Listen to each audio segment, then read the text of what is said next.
네, 안녕하세요. 오늘은 제 최애 펀드인 카카오페이의 똑똑한 4차 산업혁명 분할 매수 펀드, 줄여서 똑똑한 펀드의 9월 월간 성과를 분석해 보도록 하겠습니다. 네, 계속 보여드리는 화면인데요. 접속 경로를 다시 한번 안내해드리면 카카오 하단에 3개의 점을 터치를 하시면 상단에 또 페이마크 또 투자를 하시게 되면은 이제 카카오페이 화면으로 이렇게 바로 넘어가시게 되는데요. 여기에서 마찬가지 투자 화면을 또 터치를 해보시면 이번엔 투자의 메인 화면이 뜨고요. 마찬가지 펀드라는 부분을 터치를 해보시면 됩니다. 그럼 이렇게 펀드라는 화면으로 넘어가시게 되고 내가 투자하고 있는 지난번엔 영리한 펀드를 말씀드렸는데 화면을 좀 스크롤해서 위로 올려보면 이렇게 유망 IT에 뚝뚝 투자하는 똑똑한 펀드가 바로 보이실 거고요. 지금 6.18%로 수익률이 잘 나오고 있네요. 알모으기나 뭐 자동 투자, 동전 모으기가 실행이 되고 있는데 굉장히 뭐 양호한 수익률이 나오고 있는 것 같아 다행입니다. 매월 받아보는 펀드 성적표 화면이 보이시죠? 요거를 터치를 해보도록 합니다. 그럼 이렇게 연결 프로그램을 뜨고 다시금 연결 프로그램을 터치를 해서 넘어가 보시면 드디어 성적표의 메인 화면으로 보이십니다. 9월 말 기준으로 해당 펀드는 0.54%포인트 하락하는 모습을 좀 볼 수 있었고요.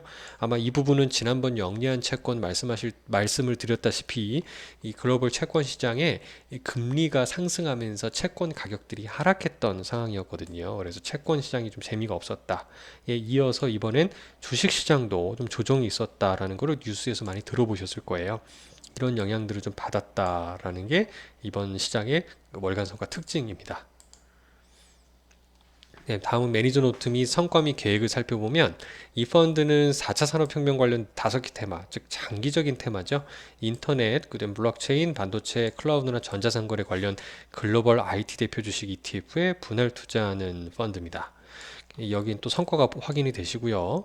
이어서 월간 성과를 보실 수가 있는데 지금 2, 3, 6개월 다 좋은 성과를 내고 있지만 한 달의 성과가 좀 마이너스였죠. 월간으로 보시더라도 2월, 3월에 이어서 9월 달에 세 번째로 마이너스 성과를 좀 보이게 됩니다.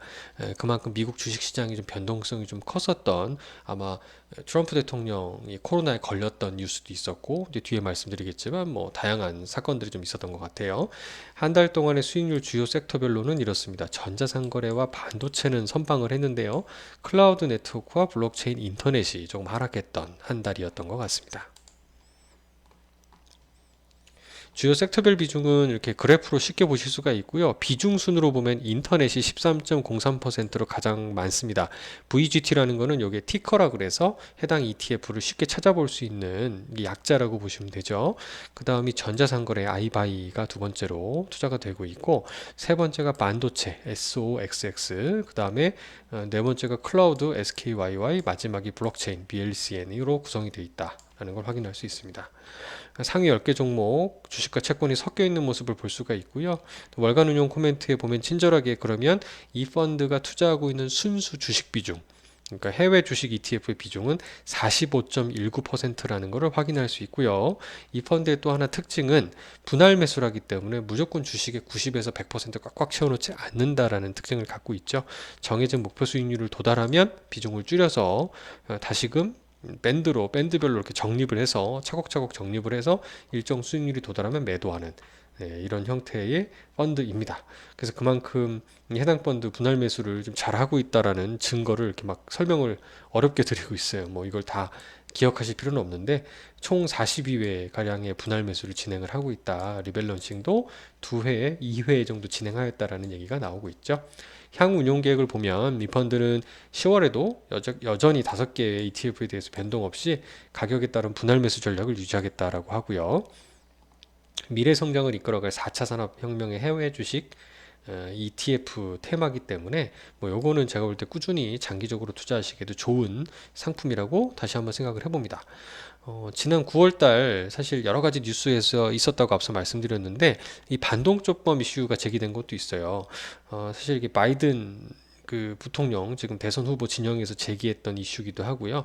이게 과거 2000년대 그 98년도로 제가 기억을 하는데 마이크로소프트에도 이런 비슷한 독점에 대한 이슈가 있어서 소송을 갔다가 뭐 결국은 MS가 승소한 게 있고 그다음에 소송을 나라를 상대로 끌어가는 게 상당히 오래 걸린다고 해요. 그래서 현실화되긴 좀 어렵다라는 전망을 하기도 하죠.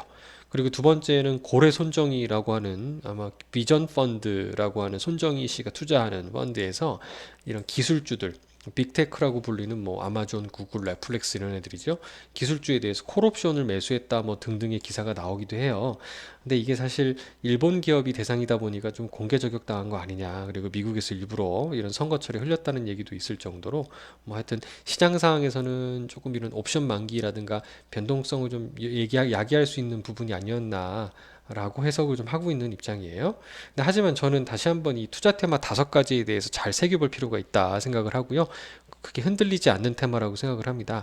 먼저 전자상거래 부분은 이제 앞으로 다가올 수 있는 대표적인 쇼핑 이벤트가 바로 보이시죠? 블랙 프라이데이라든가 사이버 먼데이 같은 이벤트들이 있어요.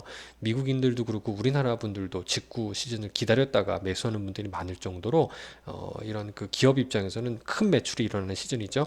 중국에서는 광군절이라고 하는 대규모 매출 행사가 있습니다. 2009년도에도 엄청난 매출이 나와서 뭐 하루에만 뭐 한 40조 원이 넘는 수준의 매출을 기록하는 수준이라고 하죠. 그거 말고도 뭐 블록체인 부분도 마찬가지예요. 여기 보이시는 게 디지털 위안화를 소개하는 일부 이렇게 이미지인데 이게 지금 중국이 디지털 위안화를 이미 도입을 하다 보니까 이걸 일컬어서 센트럴 뱅크 중앙은행의 디지털 화폐다 그래서 CBDC라고 부르는데 2022년 베이징 동계올림픽에서 공개 사용을 공식적으로 추진하고 있다라고 할 정도로 전 세계로 가장 최초로 치고 나가는 모습들이 있어요. 달러 중심으로 어떤 거래가 글로벌 무역 거래가 이루어지는 패권을 중국이 심각하게 위협하고 있는 상황인데 미국은 이 와중에도 경기가 안 좋다 보니까 계속 돈을 풀고 있죠. 그러면 화폐의 가치가 하락하는 것 대비 이런 중국의 CBDC라고 하는 이렇게 디지털 커런시, 그 디지털 화폐의 가치가 커질 수 있는데 이런 부분들이 결국은 앞서 뭐 블록체인이라든가 이런 기술을 기반으로 하고 있는 거죠. 그래서 아마 이런 전 세계 중앙은행들의 속속 도입하는 모습들이 나타나면 관련 테마 부분은 충분히 장기 테마할 수 있다라고 생각이 되고 재미있는 건 이 ETF 뜯어보시면 BLCN 내에 우리나라 카카오도 들어가 있어요. 뭐 클레이 같은 것들 중심으로 카카오도 지금 블록체인에 투자를 하고 있는 거죠. 그리고 인터넷 및 클라우드 그리고 반도체 부분은 더 말할 필요가 없을 정도로 장기 상승할 수 있는 메가 트렌드임은 분명해 보입니다. 다만 이걸 개별 종목으로 접근을 해보시면 이게 무서울 만큼 가격이 올라서 이게 저기 가치가 있는 거냐라고 의심하는 분들도 많죠. 그렇다 보니까 시장이 조금만 흔들리면 금방 어떤 두려움의 매도가 나오거나 가격이 그만큼 크게 흔들리는 경우가 많습니다. 하지만 항상 장기적으로 생각을 해보시면 이런 시장이 장기적으로 성장한다는 시장에 발을 담그고 함께 하셔야 장기적인 상승을 누릴 수가 있거든요. 그래서 개별 종목은 기대 수익은 높을 수 있겠지만 변동성이 큰 두려움이 있다면 이렇게 해당 산업의 대표 종목들에 투자하는 ETF와 함께 하시게 되면은 충분히 저는 덜 걱정되면서도 장기적으로 이런 시장의 상승과 함께 할 수 있는 장점이 될 거다. 그리고 이것처럼 분할 매수해주는 기능이 있으니까 더 어떻게 보면 든든하겠죠. 그래서 저는 일단 이 9월 달에 조정은 있었지만 별로 흔들리실 필요 없이 계속 보유하는 의견을 좀 드리고자 합니다. 오늘은 카카오의 똑똑한 4차 산업펀드의 9월 성적표에 대해서 소개해 드렸습니다. 성공 투자하시기 바랍니다. 감사합니다.